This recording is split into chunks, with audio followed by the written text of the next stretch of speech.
The chapter starts with Kaya standing next to her desk with a bunch of vampire books in her hand as she recalls the past events. If you try to leave, your mother's position at Tohma Retail will be terminated immediately. Just a statement of fact. A simple threat was all it took to make me stay and be his secretary. The director approaches as she is lost in thought, and he leans casually on the edge of her desk, resting his hand atop the books. His sharp eyes glint with smug amusement. "Trying to find my weakness so you can escape, Kaya?" he says, smirking. "Although you weren't above using coercion, I agreed to do this job and I'm determined to do my best," she says in defense. "These stories? They're made up. Myths. Fiction by frightened mortals trying to explain what they don't understand," he says while he throws the book carelessly onto the desk as he exits the room. Kaya goes to her desk and stacks the books together while thinking about what he said. She decides that it was just best to observe and learn. She quietly observes his daily activities. The director does anything during the day as long as he avoids direct sunlight. He is fine with garlic and seems to enjoy alcohol. Essential meals are once or twice a week, mainly the blood of beautiful women. She thinks of all she's been able to observe.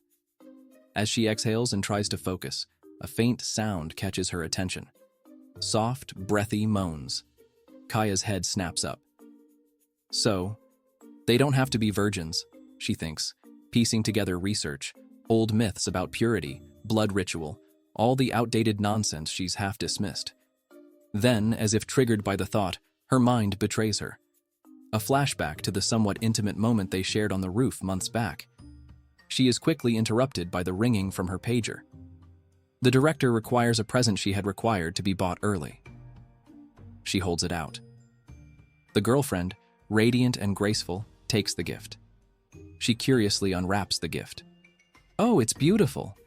Thank you so much, Kyohei," she exclaims brightly as she holds up a delicate silver cross pendant embedded with tiny gems. Director Kyohei wore the pendant, while Kaya brought a mirror for her to admire the pendant. She quietly observes that the silver pendant doesn't burn his skin and his reflection shows in the mirror. "If I stay here longer, someone might drive a stake through my heart," he says in a teasing tone, aware of what she was doing, so he heads towards the door and exits the room. Kaya's mind is elsewhere. She exhales slowly, gaze on her desk. "I'm going to make sure he's okay. Make sure no one learns his secret. Make sure everything runs smoothly," she thinks as she falls back to the documents on her desk. But the words blur. So much to remember, just because my boss is a vampire. Her heart skips slightly as she looks to see who it may be. The door opens gently, and the senior director steps into the room. He offers a warm, gentle smile, his presence much calmer than the usual intensity that fills the office. He moves towards her desk. She straightens, offering a polite nod in return, before standing to welcome him. "Have you gotten used to my brother yet? You know, the boss from hell?" he asks lightly, teasing. "If I'm being honest, it's been really difficult," she replies with a sigh of relief. In her mind, a thought forms. The senior director is everything his younger brother is not. He is diligent, funny, and remarkably kind, a true leader. She then wonders if anyone else in his family are vampires. Her thoughts are interrupted when the senior director speaks again, his voice shifting to a more businesslike tone. "Is my brother in today?" he asks. "He's out right now, but he'll be back soon," she responds. The conversation shifts back to a more casual tone.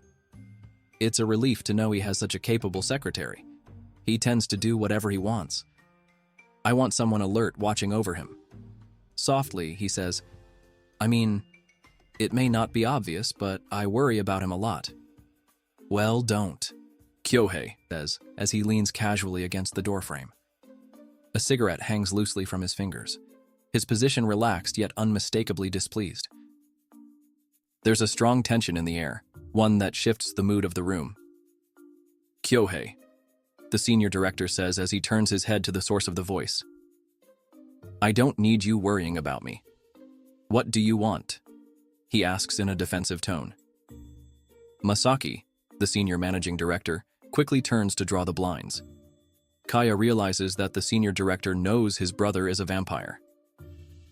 I hope you can make it to the party next weekend, Misaka reminds his brother. I already said no, he replies rather rudely to his brother's request. The two of them continue to banter about how he doesn't show his face at family meetings or company meetings. The brother tries to reassure him that they are worried about him. Cut it out. I'm different from the rest of you. Family, brothers, that has nothing to do with me. It's a nuisance, so forget it. Kyohei argues back, trying to dismiss his brother. Kyohei, I've never thought of you as different, Masaki says in a sincere tone. The conversation ends with Masaki apologizing to Kaya and leaving the office. The door shuts as Kyohei's brother exits, her expression clouded with quiet concern. What? The director asks, noticing. Nothing, she says quickly, masking her concern. Do you have anything for me to do?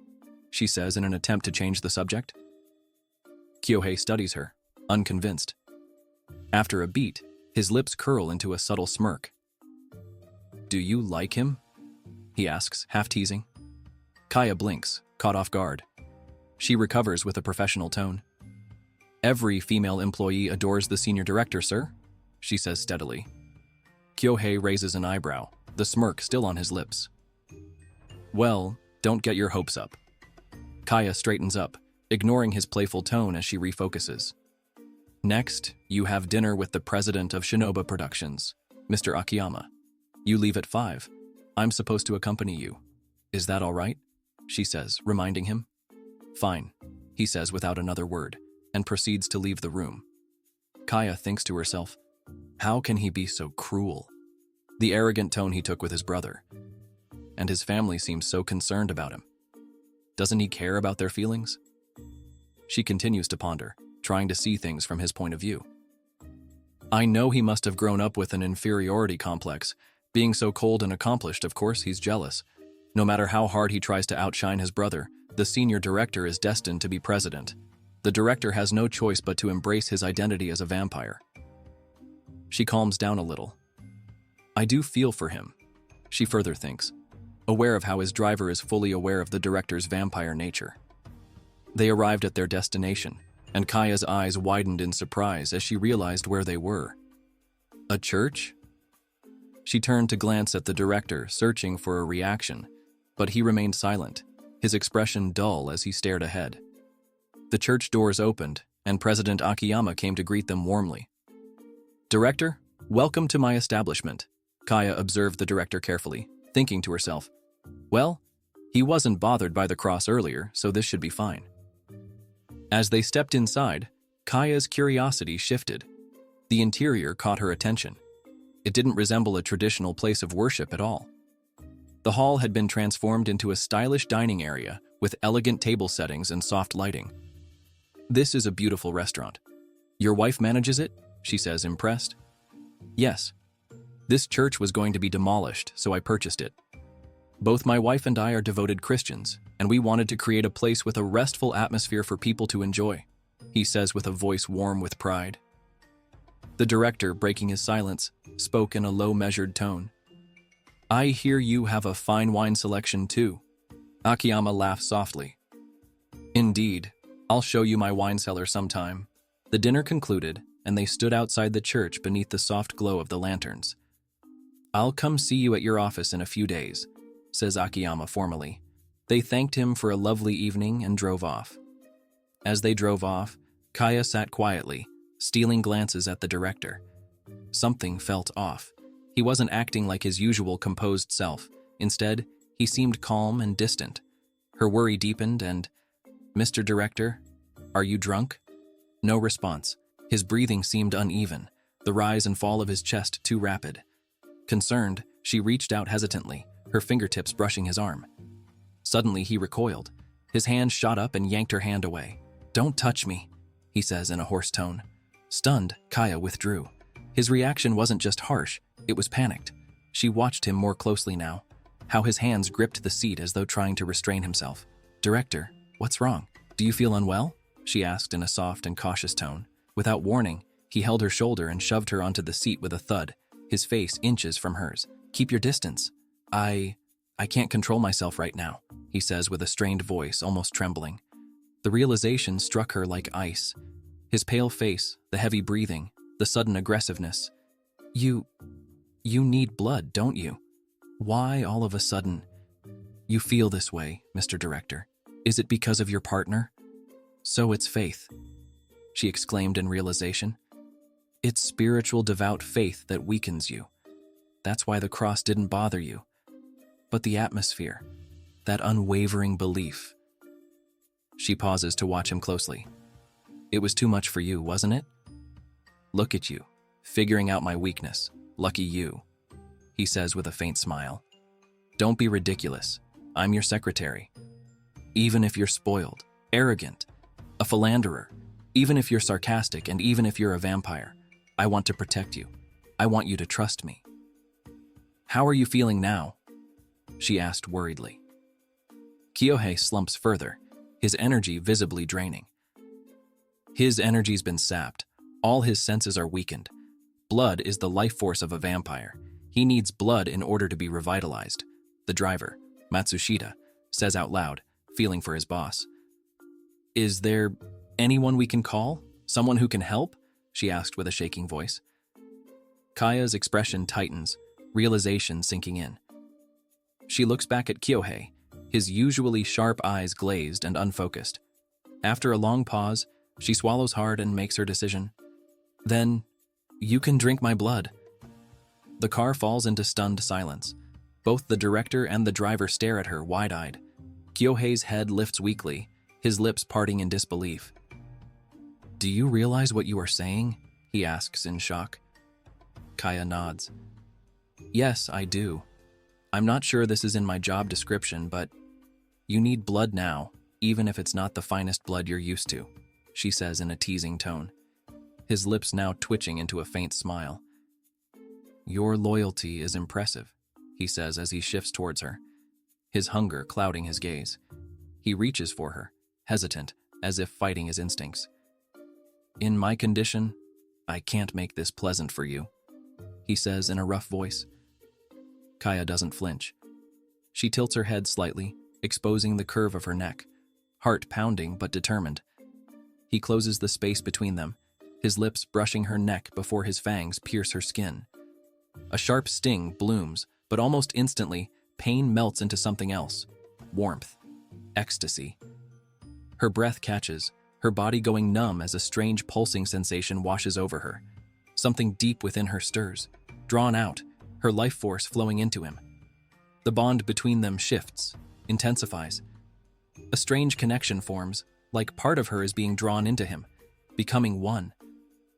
When he finally pulls back, his lips stained red. Mr. Director, are you sure that's enough? Kaya says breathless. You wouldn't be able to handle it if I drank all I needed, the director said flatly as he pulled further away. He asks the driver to get him 3 more ladies. Kaya thinks that she is obviously just the appetizer. There's something almost teasing in his eyes. You're very sensitive, aren't you? Kyohei says with a smirk. Kaya, despite the heat rising to her face, recovers quickly, narrowing her eyes in defiant confidence. Consider yourself lucky, Mr. Director. You just had an Edo delicacy, and I'll have you know, it's extremely rare, Kaya says teasingly. Kyohei gives an expressionless face. I'll do my very best to protect you now that I know what to expect. So you wouldn't require this delicacy again, she says in a serious but soft voice. Silence falls between them once more. Outside, the city lights blur past as the car glides smoothly into the night, and this scene comes to a quiet close. Thank you so much for watching. If you enjoy this content and want to see more, don't forget to hit the like button, share this content with your friends, and subscribe to the channel.